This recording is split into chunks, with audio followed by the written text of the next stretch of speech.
Okay, welcome everybody to today's session at Biotech Gate Digital Partnering.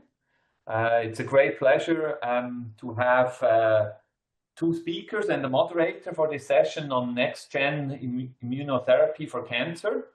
And I'm Patrick Fry. I'm the CEO of Venture Valuation. We run this Biotech Gate Digital Partnering.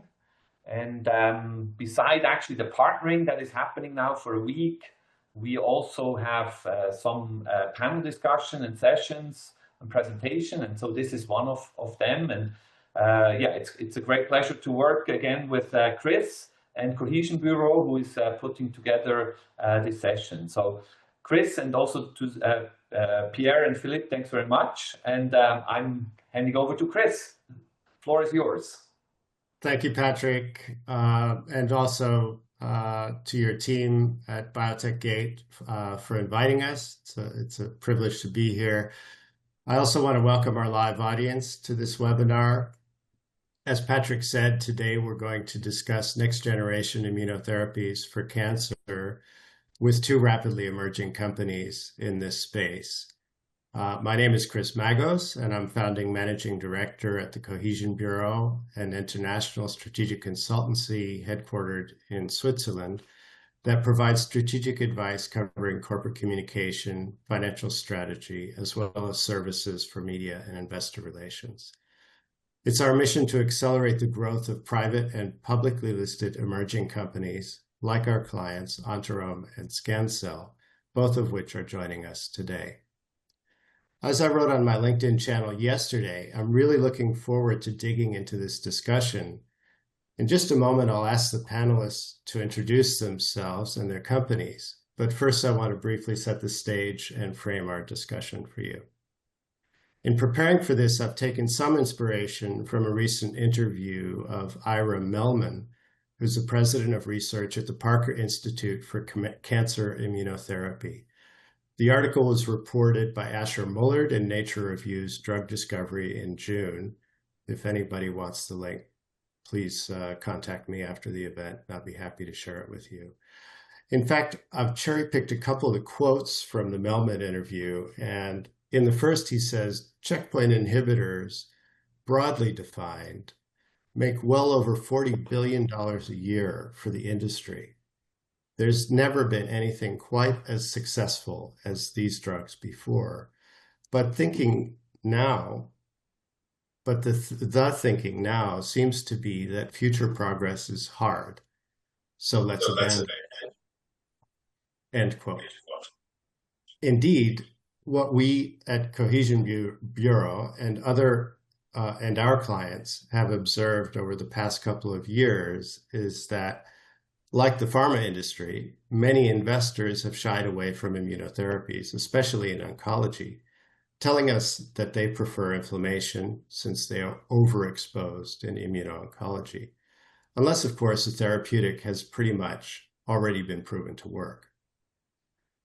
Referring more to pharma, Mellman was eloquent and a bit cheeky in responding to this in his interview, where he said, walking away from one of the most validated fields in cancer to chase the next shiny object defies both science and strategy. So now that I've provided some context and poked some fun at investors and big pharma, I'd like to turn our attention forward to the progress being made despite these headwinds and what's soon to come. So Pierre, Phil, please take a few minutes to introduce yourselves and your companies, and then we'll get into your technologies and what you're doing. So Pierre, can you please start? Sure. Thank you, Chris, for the nice introduction on this panel. So my name is Pierre Belichard. I live in Paris, and I'm the CEO of a company named Enterome. Enterome has been founded by myself and a bunch of people 12 years ago. So it has been a long story until now. This company, Enterome, has been pioneering the microbiome space, which is becoming a kind of difficult place to live in. with the exception that Enterome has never been interested or studying live biotherapeutics or bacteria by itself, what is also called the probiotics. We've been always looking at the very interesting and intimate relationship between the human immune system and the bacteria living in the gut. So as a matter of background, I'm a scientist by training. I'm as well a pharmacist. I did a PhD in molecular biology, and I started my career on the bench, trying to find new drugs, especially G-protein copper receptors antagonists, that have been for a long time the mainstream of the cash revenues of the pharmaceutical industry before antibodies or vaccines or other products are taking the lead. So I've been working in the regular pharmaceutical industry, in biotechs, in some investment funds as well. And as of today, I'm the CEO of Enterome. And I think we'll have more time in the coming minutes to explain to you what we are doing at Enterome. Phil? Good. Thank you, Pierre. Hello, everyone. And let me just say thank you to Patrick and the team at Biotech Gate for this opportunity this afternoon. So Phil Lewillier, CEO of Scancell. Just a little on me and then a little on Scancell. I'm a biologist, first and foremost, with a strong interest in biology and nature. More relevant to today is I'm a successful builder of companies, but also a leader of biotech companies in the UK, but also in Europe. Over the last 10 years, I've spent time in senior roles, both in big pharma, but also in biotech companies. In 2017, I joined Merck & Co. And I joined there to be on the BD side, a buyer rather than a seller in from a BD perspective, and got good experience in that. And I also joined because I wanted to get late stage development and commercialization exposure, which I got. And then in 2021, I decided it was time to move back out of pharma, and I joined a Munich-based company, Catalem, and led Catalem through 2 fundraisings of about $200 million. And we took the lead program, an anti-GDF15 antibody, from phase 1 through to randomized studies.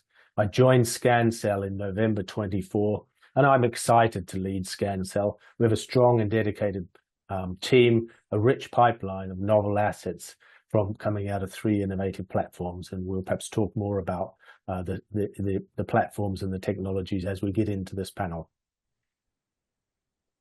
Great, thank you both.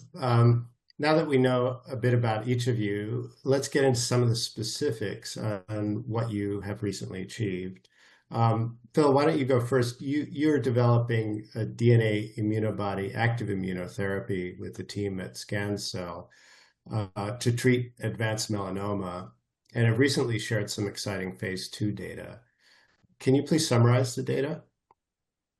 Yeah, thank you, Chris. Happy to do that. Perhaps before I jump into the data, I'll just describe a little bit about the study, the design of the study. So we describe it as a translational phase 2 study. It's open label, multi-cohort, being conducted in the UK across 16 clinical centres and enrolling about 140 patients. The objective of the study, and I think this is important, is we've got 2 products in the study, and I'll come back to that. So we're trying to work out which is the right product to move forward to registrational studies, but also identify which patients our products work in and how we should deliver those products. And that's why I call it a translational study. It's looking to define the parameters to enable us to design the right study for phase 3. Our 2 products, I call them a first gen and a second gen therapy. They're in different arms in the study. The first gen, SCIB1, it's called, is designed to work in a specific subset of HLA haplotypes, namely A2s. And they actually represent about 35 to 40% of advanced melanoma patients. So it's a smallish market. The second generation product was designed with additional epitopes to target a broader HLA set. And we're evaluating these designs in the clinic. I call it looking for proof of design. Just to summarize the results, as you asked, Chris, first and foremost, we're seeing very strong efficacy overall response rate, but perhaps more importantly, prolonged progression-free survival, PFS, in the study to date. And it's, of course, that PFS that matters when you get to this later stage of development, and it's what regulators look for to approve therapies. So that's looking really strong for both products, but stronger for iSCIB1+, the second gen. And pleasingly, on top of standard of care, our therapy is well tolerated. We've been able to show that based on PFS, our second gen product, iSCIB1+, is superior. The PFS is stronger with that product. But also importantly, as I mentioned earlier, it's a larger patient population, about 80% of advanced melanoma patients, and it has a longer patent life. So commercially, it's a very strong proposition. These products, we've incorporated specific epitopes to two proteins that are involved in melanin production. It's a melanoma-specific therapy. The two proteins are TRP2 and GP100, and they play, as I say, roles in melanin production. These epitopes were identified from patients that had spontaneously recovered from melanoma. And I mentioned this for two reasons. One, firstly, we are seeing this proof of design. The iSCIB1+ product is in fact working in this target group of HLA population as we designed it to. And interestingly, in the non-target population, we're seeing responses that are akin to the double checkpoints. So a good proof of design, strong PFS, and I believe we've identified many of the parameters we need to design the phase 3. On the back of the results, we in fact said we're going to accelerate development of the next stage because these results are really very positive. And we've already submitted or are in the process of submitting documentation to have a conversation with the FDA about the next phase of development. So lots of exciting results, more to come, but strong enough for us to really accelerate our planning for the next phase. Thanks, Phil. I think you pretty much answered my next question, but I wanted to just highlight two things. One is the magnitude of effect. I know it's apples to oranges, but I think people will generally want to go and try to figure that out. So maybe you could help us. How does it compare to what's been seen previously in terms of clinical benefit on PFS? A good question, Chris. It's first thing to say is it's early days with the readout for PFS because some of our patients, particularly on this second gen product, which is the one we want to move forward with, they haven't been on therapy for long. So we haven't reached anything like median PFS yet, but just one measure to give, PFS at 12 months is at 78%. And if I compare that to standard of care for us is the double checkpoints, ipilimumab and nivolumab, and at the 12-month PFS, the number is closer to 46%. So, we're seeing 20-30% plus on PFS at the moment with our study. Okay, so at this point, it looks like really a meaningful increase. Absolutely. Okay. And I think that's enough for now. Let's turn to you, Pierre. In June, it's very similar to what we just heard for Scancell. Enterome announced positive interim results from their phase 1/2 study with EO2463, their oncomimics compound or immunotherapy, in combination with lenalidomide and rituximab in patients with indolent non-Hodgkin lymphoma. Can you tell us about that study and the results? Yes, of course. In fact, we have a rich pipeline of different products. And on top of what I will tell you more about today, about lymphoma, we also have conducted 2 phase 2 studies in solid tumors in combination with checkpoint inhibitors. So this the study on lymphoma has been more interesting for the pharmaceutical industry and for investors because it gave us the possibility to test the drug on a standalone basis in monotherapy. And we have divided that phase 2 study into 4 cohorts with the goal of trying to identify the population of patients suffering from this liquid tumor, which is called non-Hodgkin lymphoma, the population of patients that could be the more susceptible to benefit from our drug. So in fact, that disease is diagnosed very early because it's very obvious that you suffer from an lymphoma because you see nodules outside in the body. And most of the patients at the beginning, when they are just diagnosed with that disease, are put under the watch and wait situation, meaning that they are the same day announced with the fact that they have a cancer. And the second announcement is that they're not going to be treated because the existing therapies, rituximab or chemotherapy or radiation, are too toxic for them because that disease is very indolent and takes time to develop to most severe forms of the disease. So the rest of the population, about of these newly diagnosed watch and wait patients, is a population that has been already diagnosed for years, that has been treated with a lot of different treatments, and which is relapsing constantly. It's called the relapse refractory population. So the first attempt that we have made with our drug was to test in combination with the standard of care, which is named R-square, for a combination of lenalidomide and rituximab. So in this population, the complete response rate is usually around 30 to 40%. We have been able to extend this complete response rate up to 60% with the addition of our drug, which has the unique possibility to be at the same time very efficacious and not inducing more any toxicity on top of the existing treatments. So that has been the first indication in which we have been developing. Excuse me, my grandson is asking me a question. So the second population, which is the watch and wait, we have presented good data as well during the Lugano meeting, during the ASH meeting last year in December. And what we have demonstrated in this population is that people that are normally not treated, we have been reaching an objective response of 50%. And we see a very good trend towards having complete response in this patient as well, once again, without any toxicity.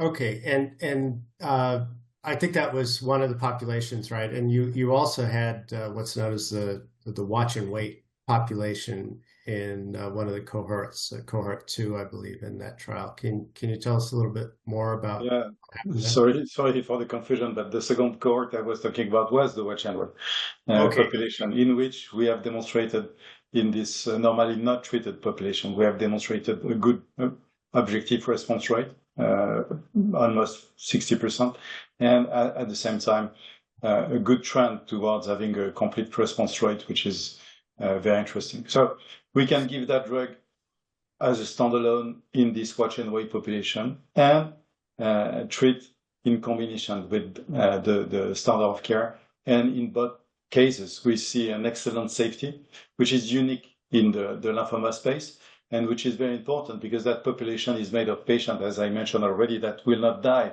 from the lymphoma, but they have this burden of suffering from a cancer and waiting for 5-10 years with this burden without being treated is a real need. And this is the main reason why patients population like the LLS, the Leukemia Lymphoma Society, have invested into us because they see in that drug the possibility for giving access to this population of patients of a treatment that otherwise they will not benefit from. And on the long term, hopefully we're going to demonstrate in phase 3 that we can help these patients. And talking about phase 3, we met with FDA earlier this year. We presented the protocol of the phase 3 and the clinical endpoint that we're willing to reach. We got the full blessing on the phase 3 study that we are currently preparing, monotherapy with that drug, which I will explain the mode of action in a few minutes, but which is unique in the sense that it's multi-targeting.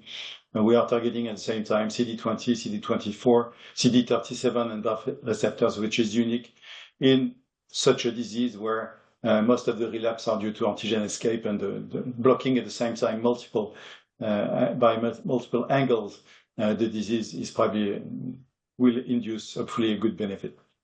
Okay, so with a little luck, watch and wait becomes watch and oncomimic, and they'll be well controlled that way. So okay, so Pierre, let's continue with you for a second. The oncomimics, you started to go into it a little bit, but as I understand it, all of the oncomimic drug candidates work in a similar way. Basically, they're tricking the immune system and allowing an escaping thymic deletion, essentially. Can you explain how that works? It's probably not very well. Yeah, that's right, Chris. In fact, we started with kind of white page, trying to see what is the problem with the checkpoint inhibitors. The benefit of checkpoint inhibitors on top of the 40 to 80 billion generation of revenues is that it has been really the trigger for using probably the best weapon we have in the body to kill cancer cells, namely T cells. So T cells have been used in the context of TCR, in the context of CAR-T, after this first generation of checkpoint inhibitors. The main problem with checkpoint inhibitors is the non-specific activity. The message sent by the checkpoint inhibitors to say to the T cell, stop being prudent in not attacking something which is human. You can attack it, whatever you like. Hence the side effect you see with checkpoint inhibitors. So the problem, and you mentioned it, is thymic deletion. The fact that all the T cells that you could use to kill cancer cells have been deleted by the thymus in the early days of your life, and this thymic deletion is leading to the lack of efficacy, except if you, with the checkpoint inhibitors, push. Why are they deleted? Just for people who aren't immunologists. Oh, thymic deletion. Sorry, yeah, it's to avoid having this autoimmunity against human cells that you could get by keeping a repertoire of T cells that could attack human cells in your body. So what we are doing at Enterome is using a very specific and unknown pool of T cells that are called memory T cells that are specifically put around the gut to protect the human body from being invaded by the bacteria living in the gut. This is the relationship we have with the gut microbiome.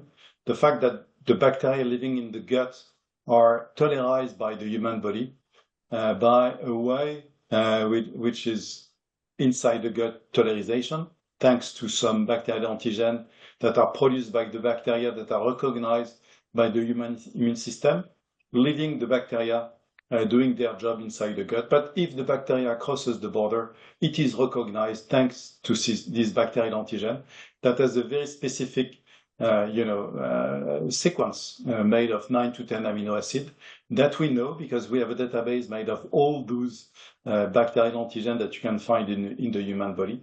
And we have tried to induce a kind of tricking system, as you mentioned. We are putting under the skin bacterial antigen that are the one of this recognition pattern. And we are pretending that there is a bacterial invasion with this bacterial peptide put subcute into the patients.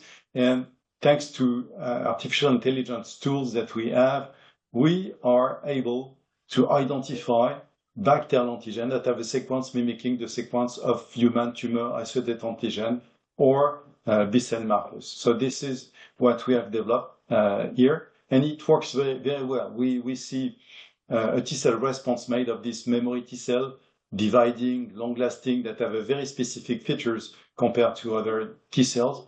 And these T-cells are first attacking the bacterial peptide to defend the human body against this pseudo-bacterial invasion. But in turn, it is cross-reacting. The name of the game is cross-reactivity. It is cross-reacting against the human tumor-associated antigen or the human B-cell marker because of the resemblance between the two. And it works very well. It's lasting very long. We don't have any, peak and then decrease in the T cell number. We have huge number of T cells in some patients. We see 1/3 of the circulating T cells that are memory T cells that we have generated, and it's very effectively blocking and killing cancer cells by this way on the long term.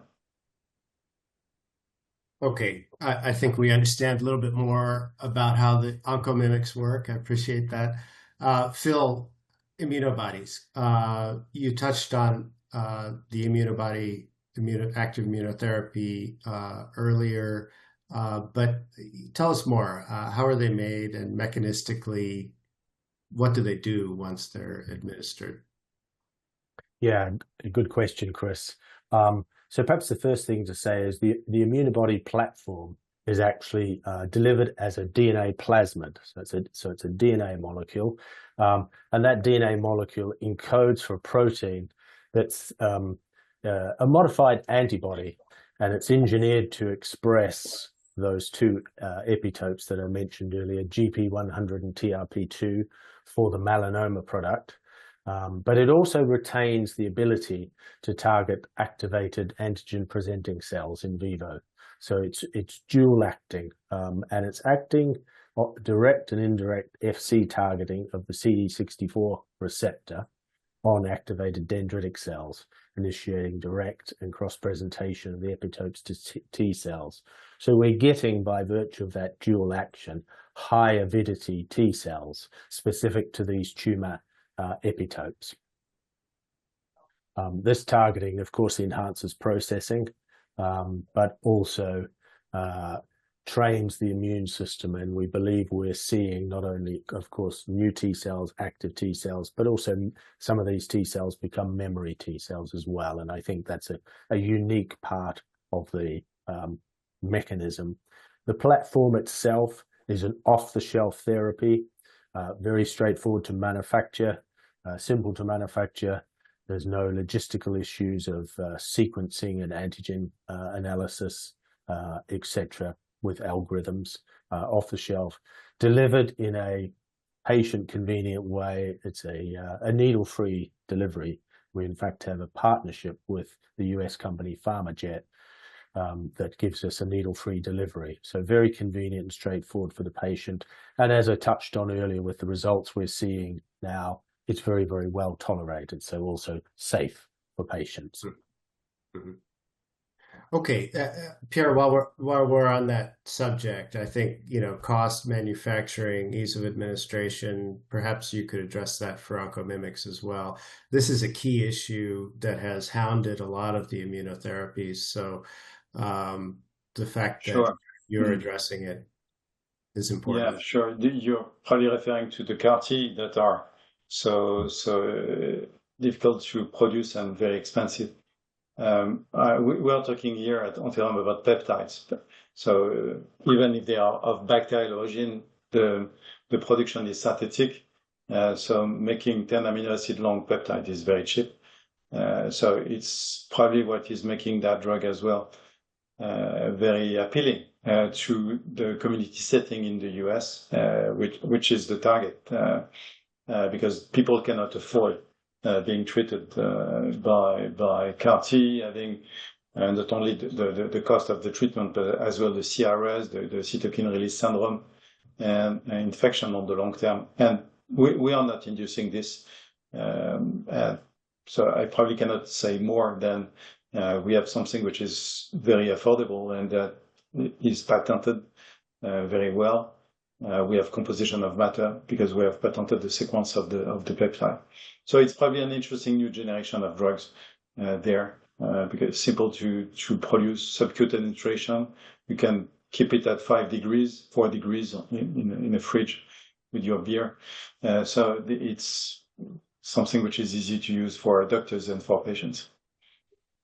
Great. Okay, so I think Phil, did you have something you wanted to add on your side? I just wanted to double check, but we can come back to it. I think just to summarize where we are right now on this call, I think we've established that, yes, it's early data, but both of you have, through very different approaches, generated clinical data that's showing a magnitude of effect that's very impressive, driving specific T-cell activity, and at a price, cost of goods, and an ease of administration that people who were talking about immuno-oncology a few years ago, when CAR T or TCRs were really all the rage, could have only dreamed about. So what a difference a few years makes. Why don't we open the aperture a little bit? You're not the only ones in the field. And recently, just about a week ago, one of your peers, IO Biotech, announced phase 3 Celembio melanoma data. While they just missed the primary endpoint, they delivered signals of promising efficacy in combination with pembrolizumab. I'd like you both to weigh in on this. What does the development mean for your companies and more broadly the IO field at large? And maybe Phil, since you're in melanoma, you could start first. Thanks for that hot potato, Chris. Yeah. Perhaps the first thing we should do, just for people that might not be so close to this study, the announcement and melanoma, summarize the study. So it was a phase 3, a pivotal study, open label randomized, and it was a comparison of IOBio's off-the-shelf Celembio product on top of pembrolizumab versus pembrolizumab. So it's a randomized study in the unresectable advanced melanoma, and they recruited I think it was about 407 patients across, of course, global sites. And as you said, Chris, they just missed significance on the crucial readout, PFS. And I'm just going from what I read in the press. I don't have any additional information, but what I understand was PFS in the treatment arm was 19.4 months versus 11 in the control arm, hazard ratio 0.77, and it just missed on significance. So for me, working with similar class of therapy, similar modalities, and also in the advanced melanoma setting, the first thing I would say to you is it must be very disappointing, this result, to have just missed for the company and for the team. As you'll appreciate, Chris and Pierre, when you're in a biotech company running these sorts of studies, you're putting, so to speak, your blood, sweat, and tears into this stuff. So to get to a near miss must be disappointing. And of course, it's a bit sad for patients because it looks like there's additional PFS in this study on top of standard of care. I think it's actually a pivotal time for us with this type of modality, active immunotherapies, cancer vaccines. We're starting to see really the coming of age. And this data set shows, I think, the synergy between the immunization with peptides or DNA in our case, and on top of standard of care checkpoints. There's a real synergy there giving you a benefit. And similarly at Scancell, we are seeing that same sort of benefit when we're on top of, in our case, Ipi and Nivo, but also we see a similar benefit in our small cohort with pembrolizumab. So it reinforces, I think, almost the coming of age of the cancer vaccine in combination with checkpoint therapies. Pierre? Yeah, I think the market has reacted with a very tough manner at the beginning, but then analysts have been scrutinizing the data, and the PFS is fantastic. It's very good. So I think it's a numbers game here. They are going into the right direction. It is very positive for companies like Enterome developing peptide vaccines for cancer. I will probably stop there because I'm very much conflicted. We have the same chairman of the board. We have a lot of investors in common, and I know this company very well. I'm super excited by the data they have generated, and again, the future is bright for them, according to what we have seen with the PFS already, with a study that needs to be reinforced in terms of number of patients. Yeah. Okay. Yeah. It's always amazing to me how people jump up and down about a failure when you just missed a p-value on an exploratory or even a confirmatory. So the market is more positive these days. The market is becoming more positive. Yeah. I think people are slowly realizing that, there's no such thing as bad data. It's just a question of what you can learn. And it takes, I think, a long time to get the broader public and a lot of the investment community to, not press the button and start selling when they see a missed p-value.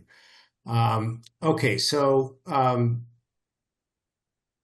maybe Phil, let's go back to this Pembro versus Ipi-Nivo, if I can abbreviate it that way.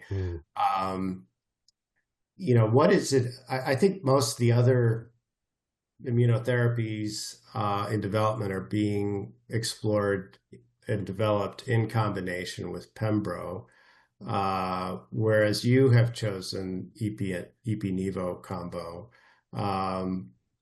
Why is that, and why are you guys the only ones doing it that way that I'm aware of?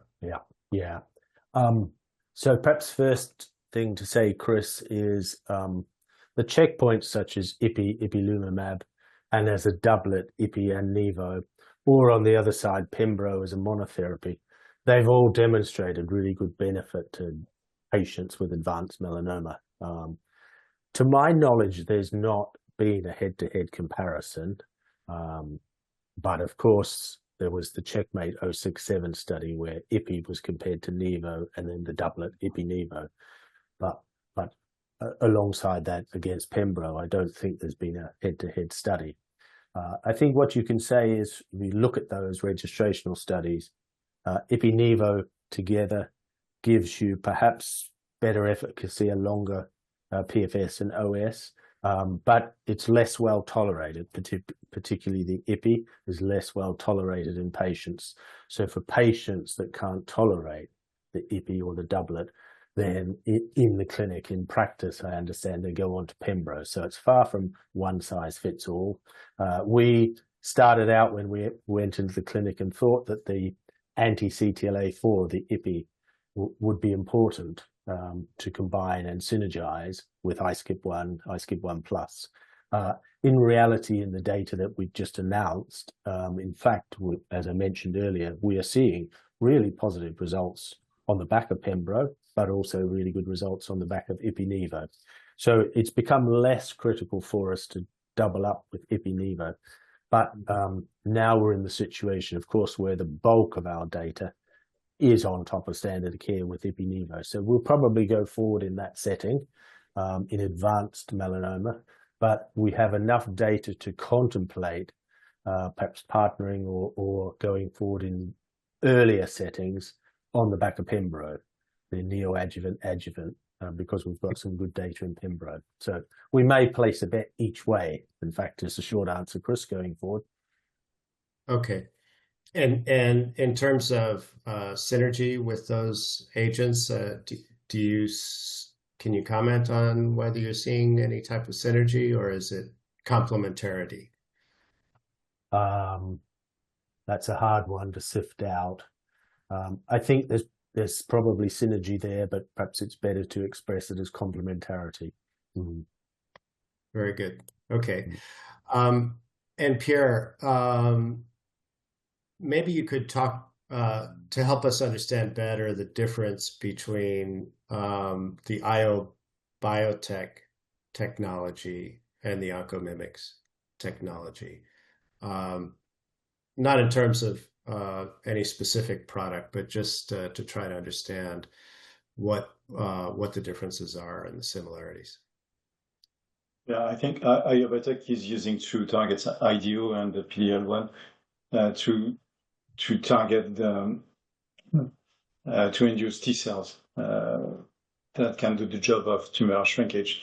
But what we are doing is totally different. We are using a very indirect way of waking up a pool of pre-existing T cells that have a memory phenotype. We are the only company in the world doing this, meaning that as at the first injection, subcutaneous injection of the mix of bacterial peptide, we see a huge response, which is increasing over time, but which is already at the level of 1% at the beginning, which is unique because, as you know, when you talk about vaccines, it takes time for the immune system to provide T cells that on the long term. And the T cells that we are generating cannot be exhausted because they do exist, they do divide, they have this memory phenotype, which is making them last a long time. So this is why we are so different from not only IO Biotech, but from the other companies developing in the space.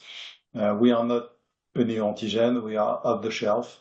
We are, for the time being, HLA-2 restricted, but we have demonstrated that we can target any kind of HLA haplotype, mimicking the same way with the same potency, the human targets, and keeping this cross-reactivity. So we have as well developed in combination with checkpoint inhibitors in glioblastoma, brain tumor, as well as in colorectal cancer, with the goal of demonstrating that in such disease where checkpoint inhibitors are totally inert, Checkmate 143 from BMS has demonstrated no activity of nivolumab in glioblastoma, in first recurrent glioblastoma, in combination with our drug, which is called EO-2401, which is different from the one in lymphoma. With that drug, we have demonstrated that we can improve the survival in a phase 2 study. We have 1 out of 3 patients that do benefit with a significant improvement in survival compared to 1 out of 10 with the standard of care. So today we are ready for phase 3. We are looking for funding to develop the phase 3 on that study. And in MSS colorectal cancer, in combination with nivolumab as well, where once again nivolumab is totally inert in this population of patients. We have published at ASCO in June this year very compelling data on survival. We are improving survival in this population of patients. So once again, looking for the possibility to develop further. With today, the priority being given within Enterome, we recently raised 20 million of cash with the goal of developing further in priority in lymphoma, but looking for partners for the next steps in solid tumors. So basically, the oncomimic technology has the ability to be developed in any type of tumors, only and if you can identify the right targets into the body that could be targeted by the oncomimic, and that can be the way for the T cell to recognize specifically cancer cells and not attack the rest of the body. Once again, we have no autoimmunity induced, we have no CRS, we have nothing which is impairing the use of immunotherapies in so far. So a very interesting platform that could be suitable for further development in the future. Thanks, Pierre. So I'd like to close this part of the discussion. I think before we do, I do want to have a few minutes for audience questions. So if you do have a question and you're listening, please feel free to start writing it into the box and sending it over. But before we move on to maybe more forward-looking, what you're expecting for the year to come, I just wanted to close this with sort of summary. I mean, it seems that all three of these technologies that we've discussed, unfortunately, we didn't have IO Biotech here to join us, but we have talked a little bit about their T-win technology, the immunobody from Scancell, and the oncomimics from Enterome. They're all working via completely different approaches, but the goal, in a way, is quite similar in that they're aiming to harness the power of T cells. Would you agree with that? That's my conclusion anyway. And why do you think that is? Can you both talk to us about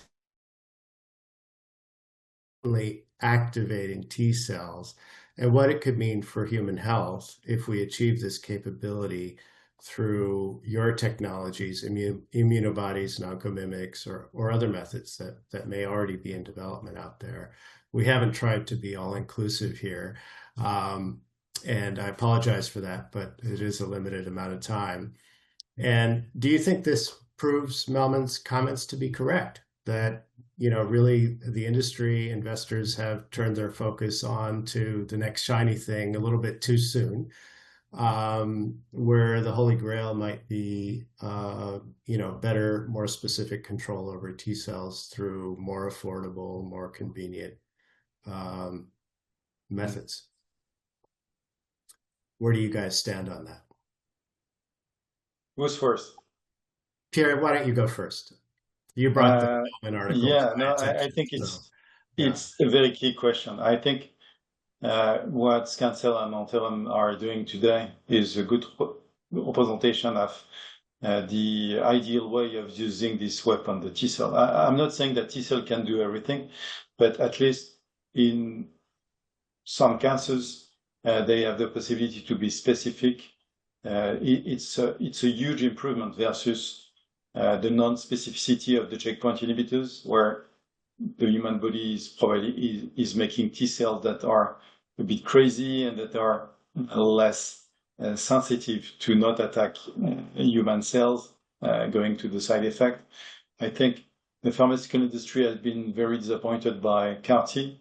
Have you seen that in a matter of few months, all the companies developing CAR-Ts in the oncology space, and it has been a fantastic wave of CAR-T cells being developed on first liquid tumors and then solid tumors.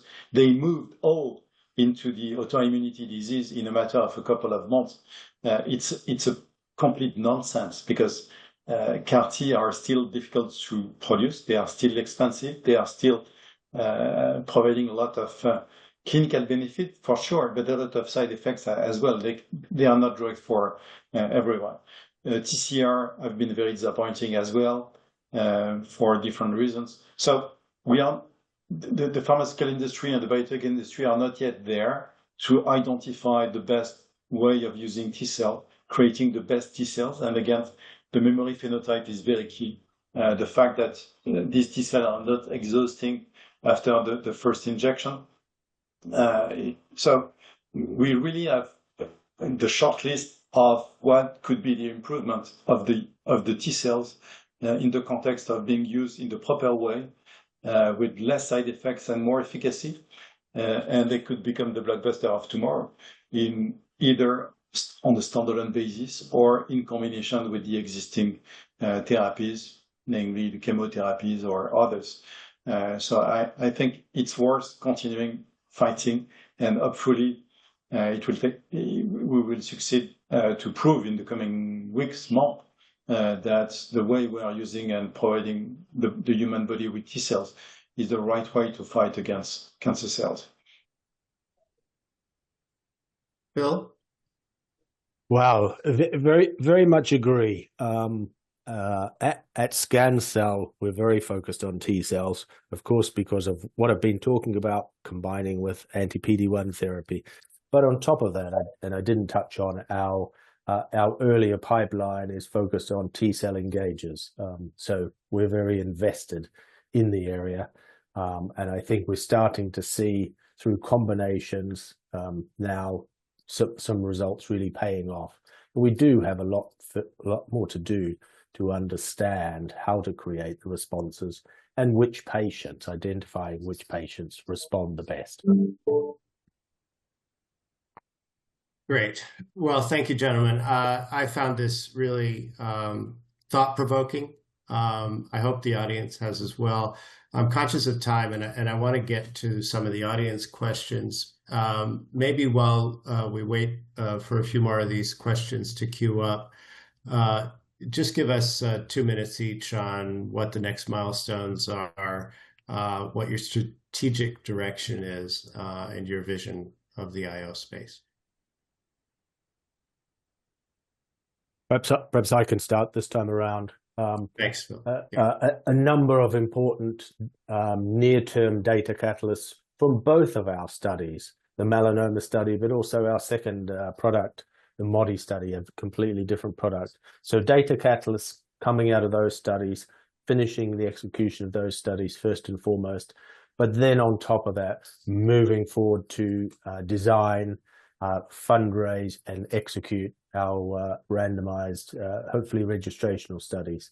And then alongside that, I've touched on this portfolio of anti-glycan antibodies that can be antibodies that are antibodies to novel targets, and there's a dearth of novel targets in the solid tumor space, but they can be modalities for ADCs, T-cell engagers, cell therapies, and radioligands. So we also want to move forward that pipeline and unlock value and move a couple of our products into the clinic over the next 18, 24 months or so. Great. Pierre, what about you? Yeah, so as I mentioned already, we have accumulated a lot of good data in phase 2 in solid tumors. We recently raised money in addition to the money we had already in the bank. We have cash until mid-2027. So the next step for us that are very critical is to accumulate data in lymphoma. Lymphoma is becoming the priority for the company, first because we see an excellent safety associated with a good efficacy in the two instances I described, either on a standalone manner, immunotherapy in a population of patients that is low tumor burden and which is normally put in the watch and wait, not being treated. We are accumulating data, enrolling patients through a very interesting pace. We have good traction with key opinion leaders in different centers in the US as well as in Europe. It's developing very well.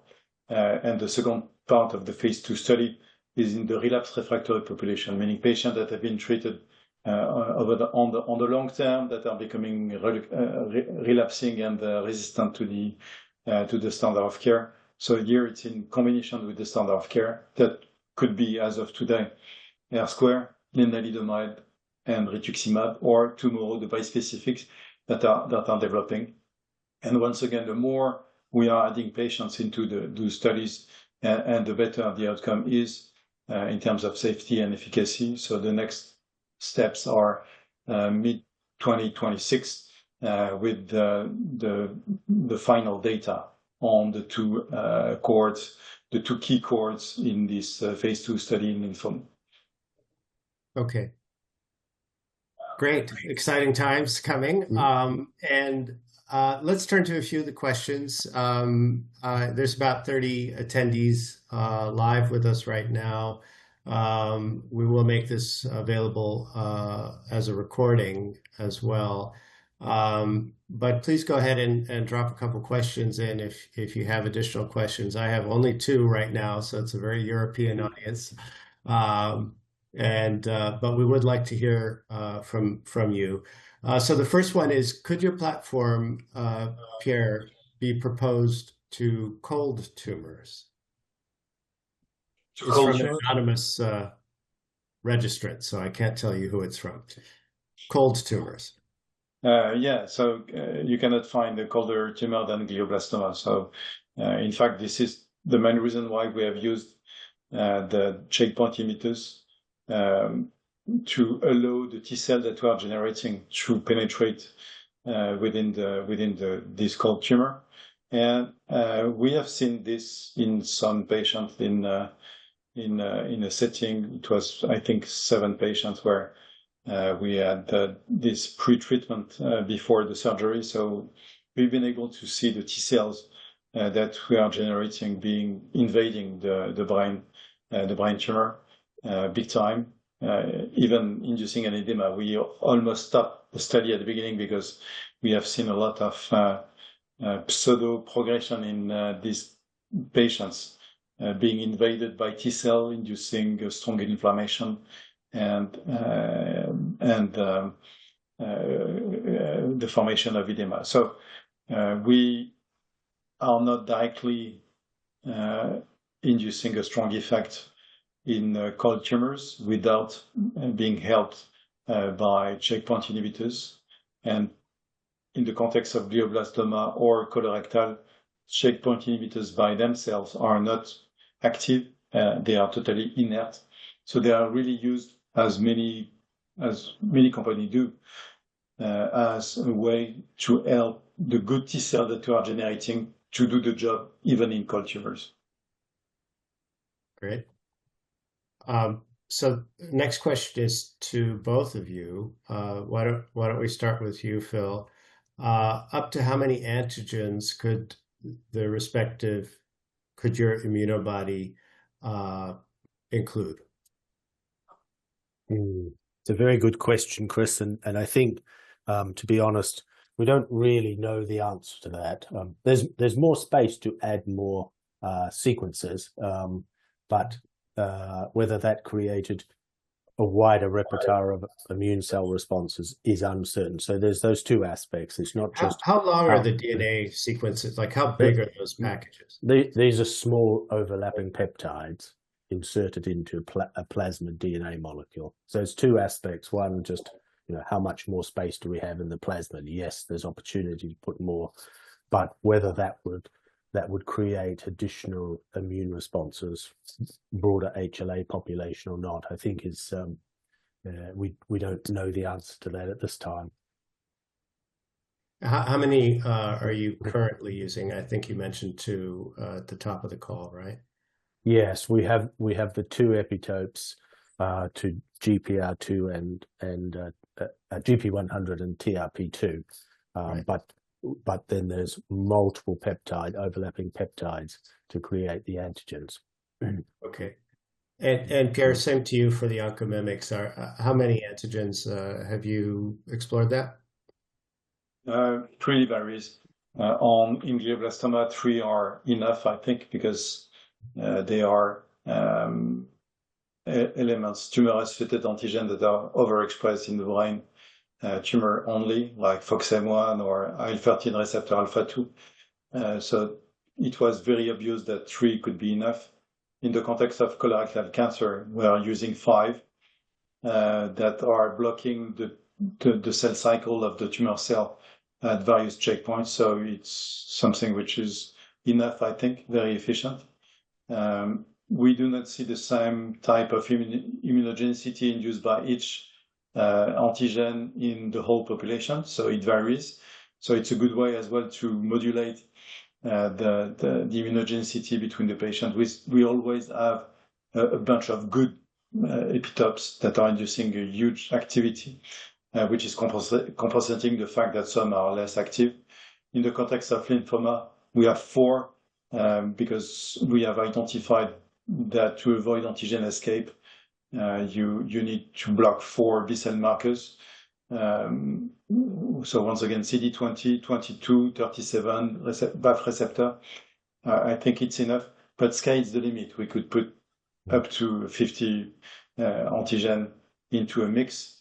It's becoming more complex on the CMC side, but the number of antigen is really depending on the need for having a strong action and avoiding this antigen escape, which could induce on the long term decrease in efficacy of the drug.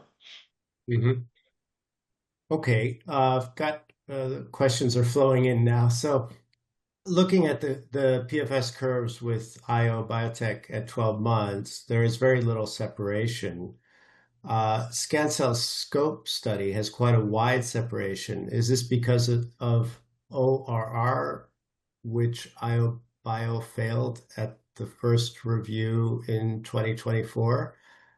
Not sure that's a question for us. It might be more for IO Biotech, but Phil, do you want to venture an answer on that? Certainly, if I understood the question, Chris, I can comment on the Scancell data. So yes, I think I'm right in saying that early on in a readout, you can see some relationship between overall response rate and early PFS. Though, of course, the difference is PFS is also including stable disease patients. But I think perhaps the key thing to say is we are seeing a significant differential in overall response rate, 20+% in the target population with iSCIB1+. And that is contributing, of course, to this early differential in PFS relative to the historic standard of care. It's harder for me to comment on the IO Biotech situation because I haven't seen that type of data from them. Right. Okay. And here's a question from D. Miller, the first person who's given us their name, to Phil. It would be preferable.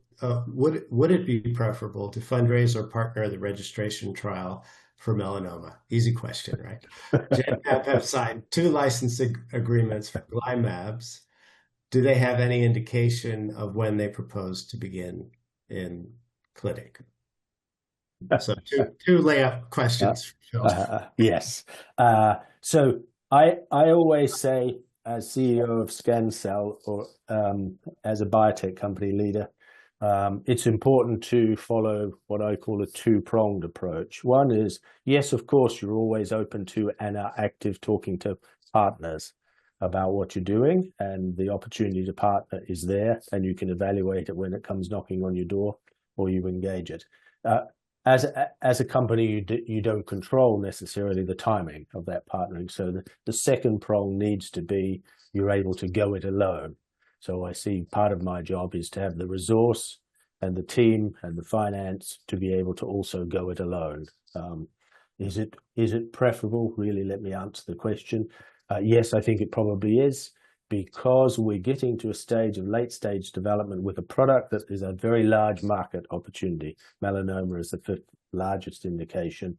And I think this is really now in the sweet spot, getting to the sweet spot where pharma are very good at late-stage development and, of course, global commercialization. Could a company like Scancell take that on? We would if we had to, but that's more challenging for us. So I think it would be good to be able to have the optionality.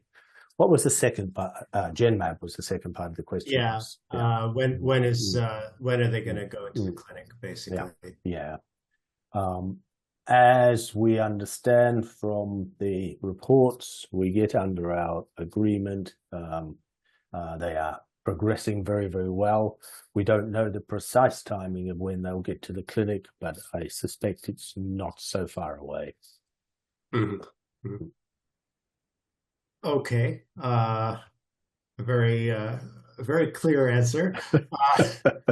Are there, I think this is to both of you, but maybe Pierre, you could start. Are there any risks of side effects? And let's make this the last question because I see we're a little bit over time already. Are there any risks of side effects from repeated immunizations with cross-reactive peptides?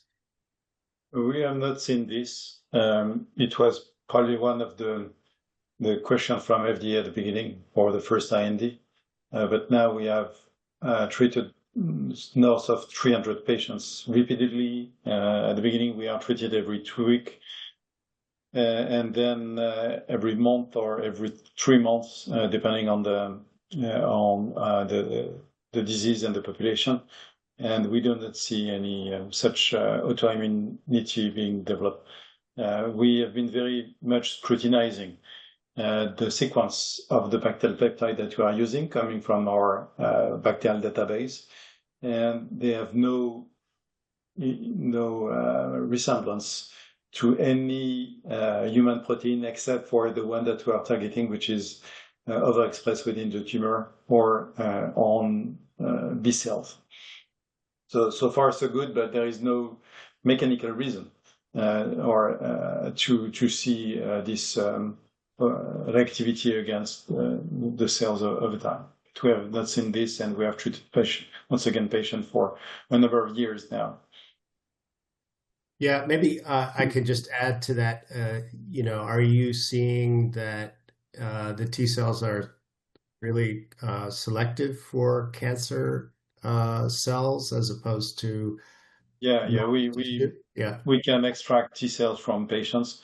and do some killing experiments in vitro, ex vivo, with cancer cell lines, and we see a strong specificity against cancer, and which is not attacking. And even why is that? Because the antigen you're selecting is a little bit different when it's expressed in mimicking. Excuse me. The antigen that you're mimicking is a little bit. No, in fact, it's the big difference between antibodies and vaccines. Antibodies, they are. Let's take the example of rituximab, anti-CD20. Rituximab is attacking every and each T cell that any B cell, that carries a CD20. Fair enough. It's inducing a strong activity against the cancerous B cells because they do carry the CD20, but it's also killing the normal B cells, inducing over time this infection in the patients. The vaccine is inducing T cells that need to be in a kind of micro environment which is very inflammatory.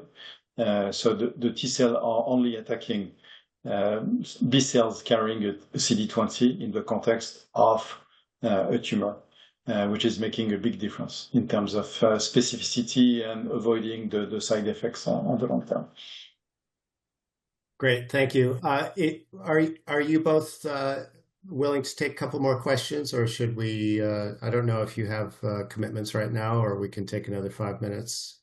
I still have 5 minutes on my side. Yeah. Also fine for me, Chris. So, Phil, I think that question was really directed at oncomimics, but I don't know if you wanted to say anything in response to that. I do have other questions coming to you specifically. I was just going to say, Chris, similar situation at Scancell, somewhere between 150 and 200 patients treated, and to my knowledge, we haven't seen side effects developing from long-term therapy treatment. No. So, an anonymous question: Moditope renal cell, I guess data, it doesn't say that, but is due Q3. Is that still the case for Simon 1 in this indication? I'm not sure, there's a typo maybe. Does Simon 1 mean something to you? This sounds like one of our investors looking for a data readout. Yeah. But fair enough to ask the question. So the study was set up with a Simon stage design. So Simon stage 1 was, of course, a futility assessment with just the first few patients. Simon stage 2 is the end of the study. We've published earlier this year that in head and neck, we reached non-futility Simon stage 1 in the head and neck cohort, and that's looking very positive. And we've said to the market that we will announce for the renal cell carcinoma. That's what the question is asking about, data that's emerging from that cohort. The cohort is recruiting well, data is coming. We're on track to give an update on that cohort later this year. Next one is to both of you. From Henrique Santos. Have you identified predictive biomarkers in your studies? Yes, on my side. The best biomarker for future positive clinical outcome is the level of immunogenicity you induce at the first injection. It's incredible. We really see a direct consequence of the level of T cell that we are generating on the positive clinical outcome.